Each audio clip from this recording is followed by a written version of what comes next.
Good morning, everybody, and welcome to Storytime. We'll go ahead and sing our hello song, and then we'll get started. We clap our hands hello. We clap our hands hello.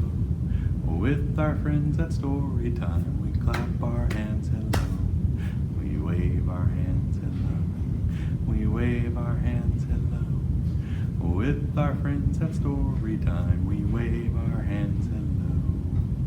Well, guys, it is still October, and we are only a few days away from Halloween. So today we're going to continue reading some very cool, slightly spooky, scary books. And we'll go ahead and get started with that right now.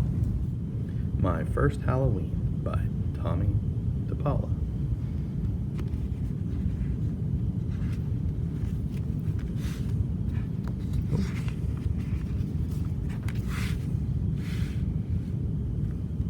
It's Halloween. We make jack-o'-lanterns out of pumpkins.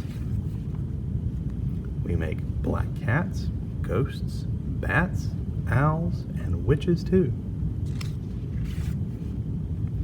We decorate the house for a Halloween party. Halloween colors are black and orange. It's time to put on our costumes.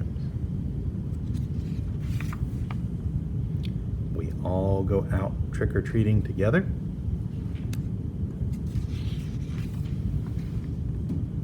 When we get home, everyone comes to our party. Happy Halloween!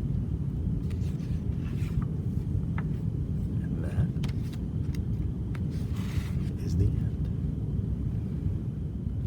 Leila, the Perfect Witch by Flavia Z. Drago.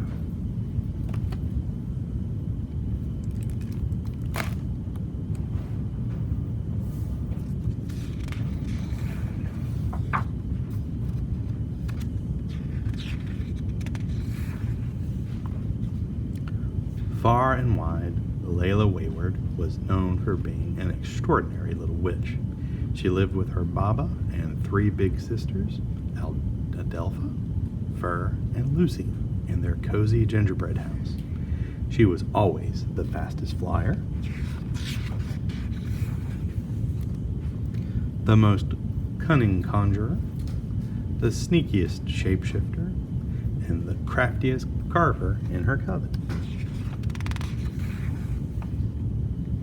For each of her talents, Leila had won a trophy, but she was saving a special spot for the most important one of all.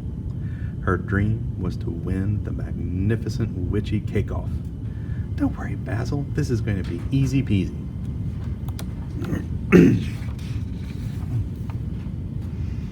After all, Leila was the youngest in a long line of powerful women who were experts in the dark arts. And this year, she was finally old enough to enter the competition. But much to Leila's surprise, baking wasn't such a piece of cake.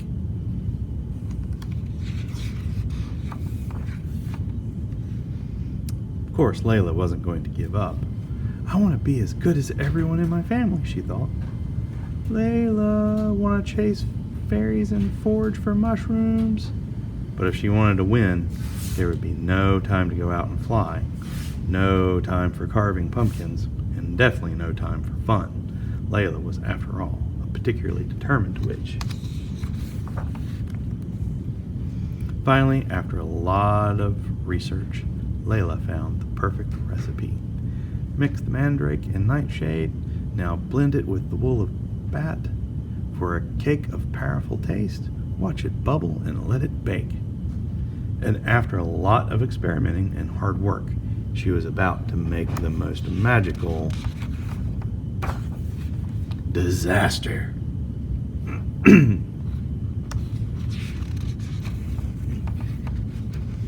Oh, Basil, my family will be so disappointed in me.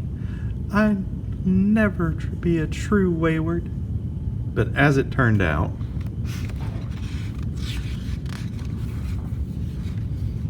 good sisters will always be there, especially when you need them the most. Take a deep breath and try again. let's count to 10. Farrah showed Leila her best tricks for sifting and mixing. Lucy helped her whip the cream, and Adelpha taught her everything about decoration techniques. But most importantly, they all had so much fun. Finally, the night of the magnificent witchy cake-off had arrived. The judges and contestants were ready. Good luck, darling, and have a blast. Leila put on her chef's uniform, and off she went.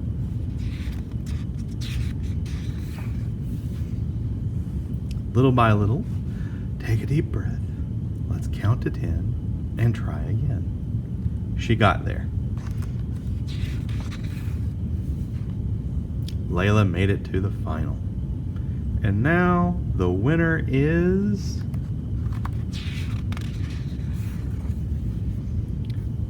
Faustus Gray.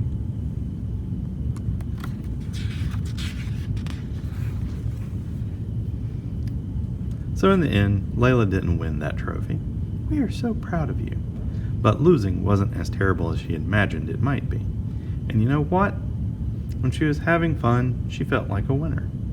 Plus, there was one thing that all the Waywards would always be extraordinarily good at. Eating cake together. And that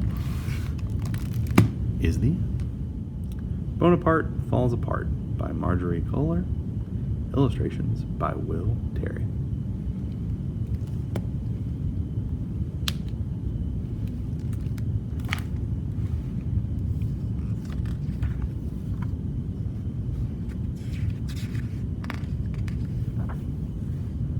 Bonaparte was falling to pieces, and this really shook him up.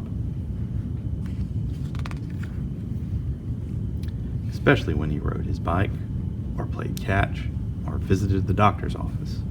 Sometimes his bones rolled away, and it took him forever to find them.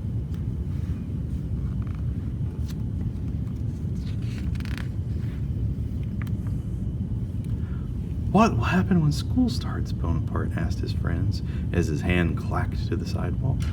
I'm falling apart. Everyone will make fun of me.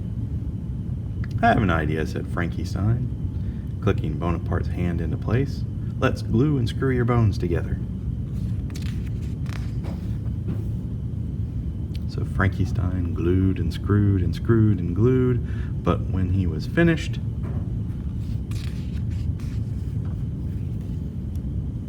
Bonaparte couldn't move. I can't walk, he said. Frankenstein had to undo all his hard work.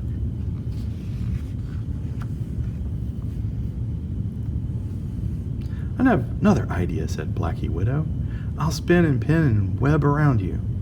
So Blacky Widow spinned and pinned and pinned and spinned, but when she was finished, Bonaparte was all tangled up. I'm a mess, he said. Blacky Widow had to undo all her hard work.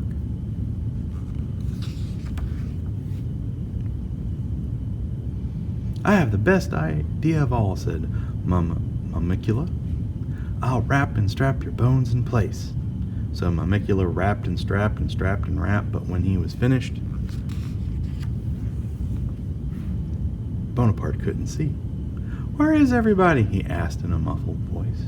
Mamicula had to undo all his hard work. Time passed, and Bonaparte was so worried about school that his head fell off. Frankenstein picked it up and set it back in place. Before school starts, we will bone up on other ideas, he said. We will leave no bone unturned, said Blacky Widow. No bones about it, said Mamicula.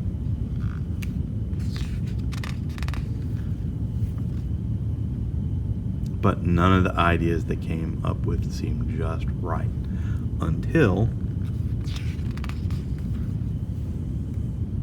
a dog ran by with a bone in his mouth. That bone lover would be perfect for Bonaparte, said Mamicula. So they ran after the dog and brought him to Bonaparte. What a fetching dog, Bonaparte exclaimed. You can teach him to retrieve your bones, said Frankenstein. Bonanza, said Bonaparte. You are my bona fide friends. He named the dog Mandible, and he spent the next 2 weeks training him. When school started, Bonaparte was still a little worried about what the other kids might think, but Bonaparte was a home-running hit at recess, a jaw-dropping sensation at lunch,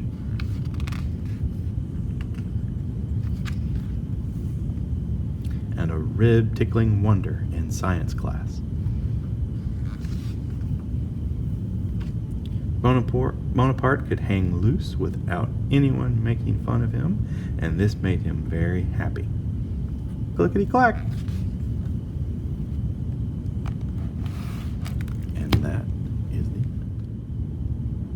It's Raining Bats and Frogs, written by Rebecca Colby and illustrated by Stephen Henry.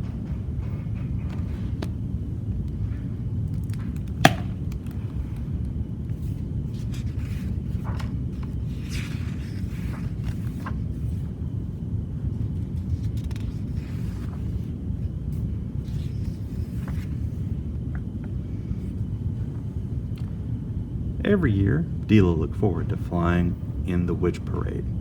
This year was no different despite the black clouds hovering overhead. I think it's going to rain, said dePaola.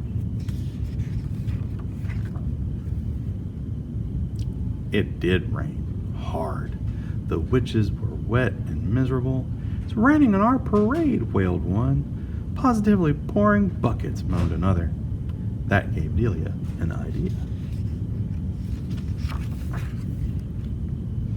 dePaola whipped out her wand and began to chant, "It's raining, it's pouring, but raindrops are boring. Change the rainfall on my head, make it cats and dogs instead."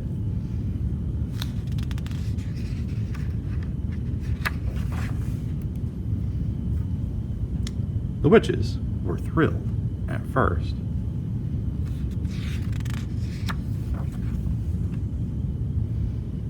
Then the parade came back to an abrupt halt. "This will never do," said dePaola, raising her wand a second time. "The raining and pouring may have been quite boring, but cats and dogs just don't work. They hiss and bark and go berserk. So change what's falling on my head, make it hats and clogs instead."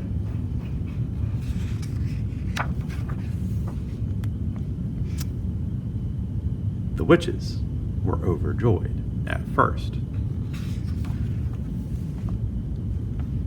Then the parade erupted into a free-for-all. dePaola sighed. "What a big to-do," she said, waving her wand again. "The raining and pouring might have been quite boring, but hats and clogs just have to go, inciting fights, creating woe. So change what's falling on my head, make it bats and frogs instead."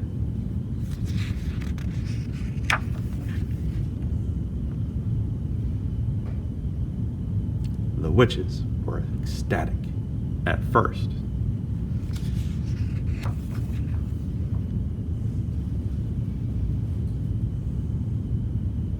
But then the witches became even more wet and miserable than before. "What should we do now?" wondered dePaola. dePaola had run out of ideas. "Gnats and bogs," she mumbled to herself. "Mats and logs? Rats and hogs?"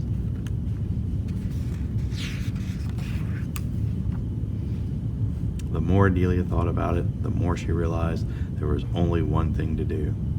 With that, she raised her wand one last time and chanted, "The raining and pouring wasn't really boring, and bats and frogs just make a mess. They drop and plop and cause distress. So change what's falling on my head, back to drops of rain instead."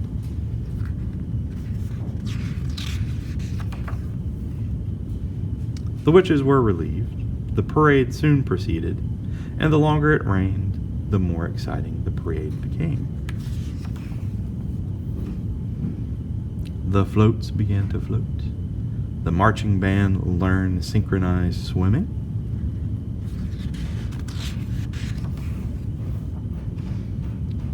and Delia and her friends tossed water balloons into the crowd. Everyone agreed it was the best parade ever. Until the year it snowed. And that is the end. Hope you guys enjoyed those books, and I hope you guys have a happy and safe Halloween. We'll go ahead and sing our ending song, and we will call it a day. So, we clap our hands goodbye. We clap our hands goodbye. With our friends at Storytime, we clap our hands goodbye. We wave our hands goodbye. We wave our hands goodbye. With our friends at Storytime, we wave our hands goodbye. We'll see you guys next time, and have a good day.